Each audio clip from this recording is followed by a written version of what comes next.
Buenas tardes, estimados estudiantes. Les saluda la profesora de literatura Mercedes Pando. El título de la clase de hoy es Literatura griega. Vamos a ver el contexto histórico, chicos. La literatura griega se desarrolló dentro de la época clásica. Vamos a ubicarnos entonces. Atenas se centraba en el Ática, Esparta en el Peloponeso y Tebas en Beocia. Grecia era cuna de grandes artistas, arquitectos, escultores, escritores, filósofos. Los ciudadanos gozan de igualdad política ante la ley y participan activamente en la vida pública y social. La medida de las cosas es el hombre. Contemplan el mundo desde la perspectiva humana. Eran antropocentristas, El arte griego y la perfección es lo que debemos conocer para su mejor estudio. La literatura griega entonces pertenece al periodo jónico o arcaico, desde el siglo X al siglo VI a.C. Se considera el clasicismo como la corriente literaria con más aportes legados para corrientes posteriores. Entonces tenemos a la creación literaria en Grecia. Grecia, junto al pueblo hebreo, era la cuna cultural de Occidente. El arte era caracterizado por la mesura, la norma y el método. Dentro de la creación literaria tenemos a la mitología y a la lengua. En la mitología tenemos que era fuente de inspiración y que tenía también dioses antropomórficos que eran inmortales, es decir, dioses que tenían forma de hombres, y que a su vez eran inmortales. También tenemos a algunos héroes semidioses. La lengua griega, su fonética era musical, la sintaxis era flexible, el léxico era bastante rico y el medio de comunicación era muy desarrollado. Entre algunos dioses principales tenemos a Zeus, Hera, Neptuno, Atenea, Vesta, Artemisa, Heracles, Afrodita, Febo, Demeter, Minerva, Apolo, Juno, Hermes, Diana, Ares, Venus, Teseo, Hefaistos, Edipo, Ceres, Orfeo, Poseidón, Jasón, Mercurio, Marte, Hestía y Vulcano. Ahora vamos a ver la poesía épica griega. Tenemos aquí entonces el nacimiento de la poesía épica, que procede de la tradición oral. Cuenta las hazañas de héroes del pasado. Es obra de un aedo, o sea, un cantor. Conserva elementos tradicionales e introduce también otros nuevos.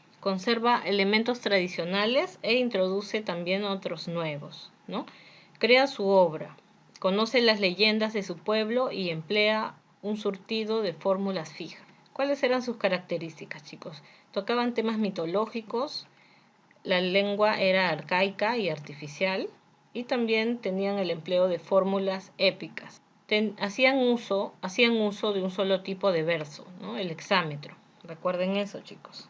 Ahora vamos a ver a Homero. Homero nació en el siglo 8 a.C. Escribió 12 obras. Sus obras más importantes fueron la Ilíada y la Odisea, que llegan a nosotros en forma de rapsodias y las fijan por escrito. Los niños las aprendían de memoria, dicen, chicos, en ese tiempo. La Ilíada se recitaba entera. Seguimos entonces con la poesía épica griega. Tenemos a la Ilíada. La Ilíada también era conocida como las cosas de Ilión. Constaba de 24 cantos o rapsodias. Narra un episodio del 10º año de la guerra de Troya. El tema central era la cólera de Aquiles. La figura literaria es el epíteto, es la figura más recurrente en toda la Ilíada. El tipo de verso era hexámetro. Recuerdan, chicos, que era el tipo de verso más usado en la época. En la estructura de la obra tenemos que el desarrollo era lineal, es decir, no rompía con la cronología, del tiempo. Todo es lineal. Se presenta una situación de enfrentamiento y existe un conflicto interno inicial. Finaliza con las muertes de Patroclo y Héctor. ¿Cuáles son las características de la Ilíada?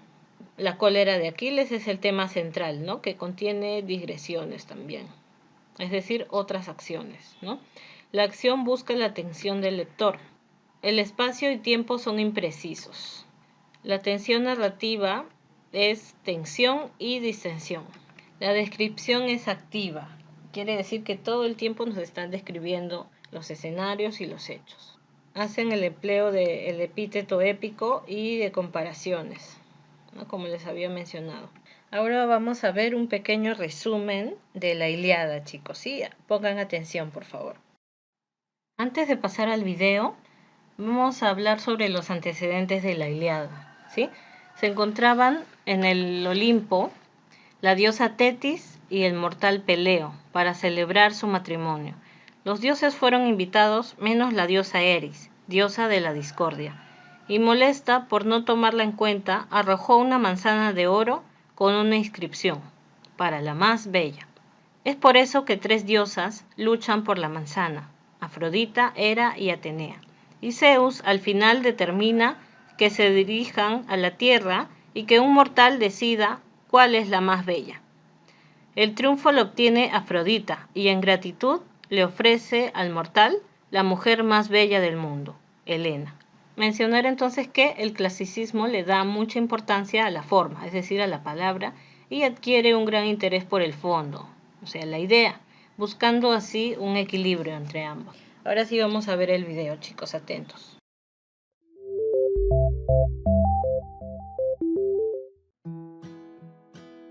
Crises, sacerdote del dios Apolo, se dirige al campamento de los griegos para solicitar al jefe de los aqueos, Agamenón, que le devuelva a su hija Criseida. Agamenón humilla al anciano sacerdote, provocando que éste le implore al dios Apolo y castigue a Agamenón por su soberbia. La obra empieza con el ejército griego asolado por esta peste de 9 días enviada por Apolo, para luego explicarnos su causa. Aquiles le pregunta al adivino Calcas por el motivo de la peste y éste le revela que Agamenón debe devolver a Criseida a su padre Crises. Agamenón lo hace, pero para demostrar su poder a cambio se lleva a la esclava de Aquiles llamada Briseida. Aquiles es ofendido ante el rapto de su esclava Briseida, entra en cólera y se retira de la batalla. Los troyanos, encabezados por Héctor, logran hacer retroceder a los griegos, que ya no tenían a su héroe Aquiles luchando. Agamenón intenta persuadirlo y le devuelve a su esclava para que vuelva a la batalla, pero este no accede. Su amigo Patroclo también le pide que regrese. Él se niega, pero le entrega su armadura para que luche y le pide que se limite a defender las naves griegas. Patroclo, confiado y vestido de Aquiles, hace que los troyanos retrocedan y mata a Sarpedón, hijo de Zeus, pero el dios Apolo y Euforbo lo dejan malherido. Patroclo intenta huir donde Aquiles para ser curado, pero es alcanzado por Héctor, quien le da muerte. Su cadáver es rescatado por Menelao, quien lo devuelve a Aquiles. Aquiles, el de los pies ligeros, llora de tristeza y cólera por su amigo Patroclo y se niega a oficiar honras fúnebres hasta no haber consumado su venganza. Así que emprende su lucha con una nueva armadura forjada por Hefesto a pedido de su madre Tetis. La batalla se vuelve hostil y los dioses bajan a incorporarse a la contienda. Los troyanos se encierran en su ciudad, pero Héctor, el de tremolante casco, después de huir, lucha con Aquiles, pero muere atravesado por su lanza. El de los pies ligeros lo humilla, amarra sus tobillos, lo arrastra y lo lleva hasta su campamento, dejándolo como alimento de los perros y aves de rapiña, lo que es impedido por Apolo, Ofebo y Afrodita. Consumada su venganza, Aquiles organiza los funerales de su amigo Patroclo. Príamo, rey de Troya y padre de Héctor, quiere enterrar a su hijo, así que le suplica a Aquiles que le devuelva el cadáver. Después de insistir e inclinarse, sus palabras conmueven a Aquiles, quien finalmente accede. Los solemnes funerales de Héctor se realizan y con esta escena termina la obra. No se narra en la Ilíada el episodio de la manzana de la discordia en el que las diosas Hera, Atenea y Afrodita le piden al mortal y troyano París que elija a la más bella. París elige a Afrodita porque ésta le ofrece a la mujer más bella del mundo, que era Helena, esposa del griego Menelao, hermano de Agamenón. París la rapta, pues Afrodita se la ofreció y se origina la guerra de Troya. Este mito es narrado por Ovidio. Como puedes ver, la literatura clásica gira alrededor de su mitología, incluso se plasma en su cerámica. La Ilíada proviene de la palabra Ilión, que es lo mismo que decir Troya. Como sabemos, esta obra es atribuida a Homero y es parte de la literatura clásica. Narra solo 51 días del último año de la guerra de Troya, que duró 10 años, y personajes en dos bandos, el de los griegos y el de los troyanos, ambos conformados por dioses y héroes. Lo que acabamos de narrar fue solo un cortísimo resumen, pues en la obra intervienen más acciones y personajes. Cuando lo leas, quizá al inicio su lenguaje y personajes sean un poco confusos, pero mientras vas avanzando esto deja de ser un problema y su ritmo se mantiene. Recuerda que al momento de abrir sus páginas estás ante una de las obras literarias más antiguas e importantes de la humanidad. Continuamos, chicos, con la poesía épica griega. Ahora vamos a hablar, chicos, de la Odisea. La Odisea también se le conoce como las cosas de Odiseo. Consta de 24 cantos y el tema central es el regreso de Ulises a su casa. El regreso dura 10 años, chicos. La figura literaria recurrente tenemos el epíteto. La estructura de la obra, eje narrativo. Ulises sufre del acoso de Poseidón. Cuenta con la protección de Atenea. También tenemos a la telemaquia, que consta de 4 cantos, ¿no? Trata de la búsqueda de Telémaco, quien es el hijo de Ulises, ¿no? Cuando sale en búsqueda de su padre. La Odisea...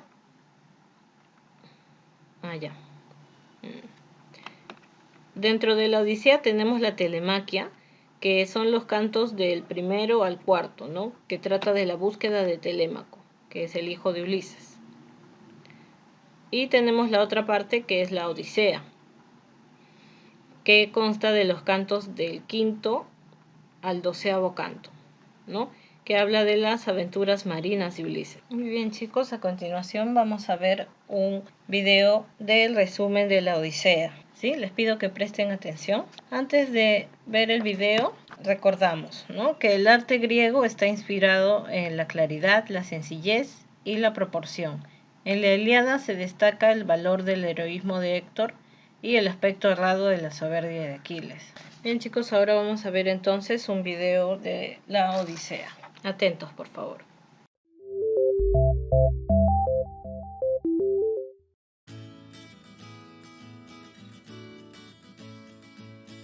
Durante el concilio de los dioses, con la ausencia de Poseidón, Atenea pide que Odiseo sea liberado por Calipso para que éste pueda retornar a su hogar. Todos están de acuerdo con este pedido, así que Atenea, disfrazada de Mentor, arenga al hijo de Odiseo, Telémaco, a buscar a su padre. La casa de Ulises Odiseo era el lugar donde se celebraban banquetes de los pretendientes de su esposa Penélope, quien los evadía con esta estrategia. Se casaría cuando terminase una prenda que parecía nunca acabar, pues tejía de día y destejía de noche. El hijo de Ulises, Telémaco, acompañado de Mentor, que en realidad era Atenea, viajan a la ciudad de Pilos, donde el rey Néstor. Este desconoce el paradero de Ulises y le sugiere que vayan a Esparta a hablar con Menelao. En Esparta, el rey Menelao los hospeda y les informa que Ulises se encuentra cautivo por Calipso en la isla Ogygia. Gracias al pedido de Atenea, Zeus ordena que su mensajero Hermes hable con Calipso para que libere a Ulises, a quien pretendía como esposo. Ulises es liberado y emprende el viaje a Ítaca, pero en el camino Poseidón destruye su barca, ya que Ulises había enceguecido a su hijo Polifemo. De esta manera, Ulises naufraga en la isla de los Feacios, donde la princesa Nausicaa lo acoge y lo lleva ante su padre, el rey Alcino. En un banquete, cuando el Aedo de Módoco cantaba los sucesos de Troya, incluido el episodio del caballo, Ulises recuerda su pasado, llora y empieza a contar su travesía antes de llegar a la isla de Calipso. Cuenta la llegada al país de los ciclones, en donde Ulises sostiene algunas batallas; la llegada al país de los lotófagos, en donde quien comía la flor de loto perdía el recuerdo de la patria y de la familia; la huida del país de los cíclopes y la forma en que Ulises consiguió engañar y enceguecer a Polifemo, hijo de Poseidón; la llegada a la isla de Eolo, quien otorga a Ulises una ostra conteniendo los vientos adversos, y los curiosos tripulantes de Ulises la abren, dejando en libertad estos vientos que hacen naufragar la nave. la huida de un pueblo de antropófagos, los lestrigones, su encuentro con la hechicera Circe, quien convierte en cerdos a sus compañeros. Es ella quien le advierte de algunos futuros peligros. Su visita al reino de los muertos, allí se entrevista con el adivino Tiresias y enfrenta la sombra de su madre Anticlea. Su ingenioso paso por las cercanías de las islas de las sirenas, resistiendo la belleza del canto de estos seres que con su melodiosa voz cantaban a los navegantes. Su encuentro con Escila y Caribdis, seres monstruosos del estrecho de Mesina. La visita a la isla del dios Sol y de cómo sus compañeros comieron de las vacas sagradas de su anfitrión, y su posterior llegada a la isla de Calipso, quien, enamorada de Ulises, lo retuvo por 7 años. De hecho, con esto iniciamos esta historia. Esta travesía de Ulises conmovió al rey Alcino, así que le da un barco para que retorne a Ítaca. Al regresar, Atenea lo convierte en un hombre viejo. Primero se encuentra con Telémaco, quien al inicio no lo reconoce, y le cuenta su plan para matar a los pretendientes de Penélope. Cuando llega a Ítaca, lo reconoce su perro Argos y su criada Euriclea. Por otro lado, Penélope informa que se casará con aquel que pueda tensar el arco de Ulises y lanzar una flecha que pase por el ojo de 12 anillos. Obviamente nadie pudo, hasta que llegó Ulises y lo logró, revelando así su identidad para luego matar a los pretendientes. Penélope no cree que él es Ulises, así que el héroe le cuenta cómo fabricó su lecho nupcial, hecho que solo conocían ambos. Penélope llora al ver a su esposo. Los familiares de los pretendientes muertos buscan venganza, pero Atenea interviene infundiéndoles miedo y así regresa la paz a Ítaca. En la Odisea se aprecia el ingenio y las virtudes de Odiseo, acompañadas por los atributos intelectuales de Atenea. La inteligencia es más útil para sobrevivir y afrontar los problemas del viaje hacia el destino personal. La obra es, junto con la Ilíada, una de las más antiguas de la literatura occidental.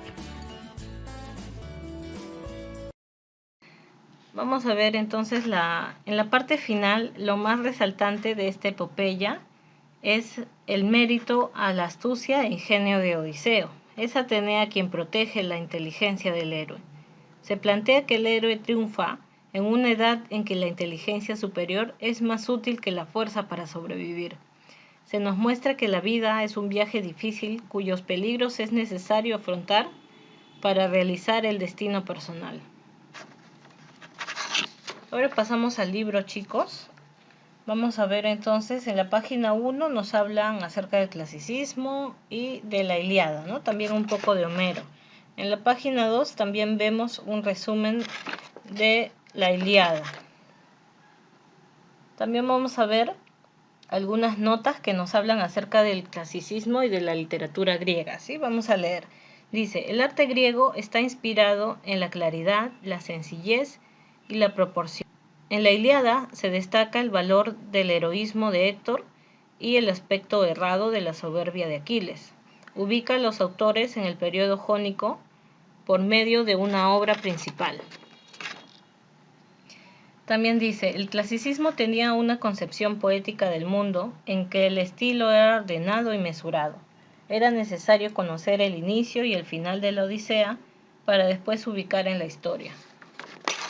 También dice, ¿no? El arte griego se diferencia del oriental por estar ausente del excesivo lujo ornamental. Desde su perspectiva, los griegos difunden valores para la formación integral del hombre, la habilidad de Ulises en este caso, ¿no?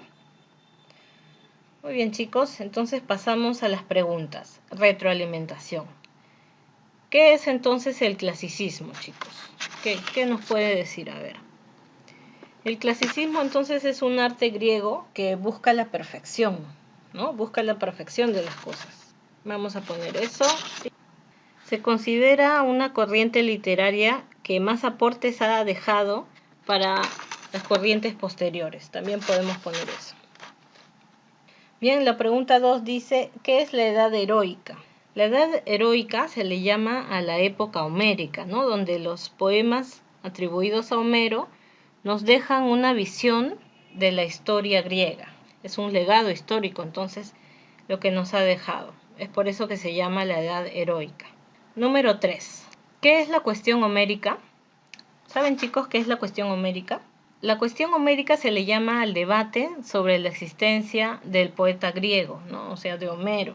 Muchas veces se ha cuestionado, ¿no? A veces dicen que Homero era un cantor, un aeda, ciego, pero también se dice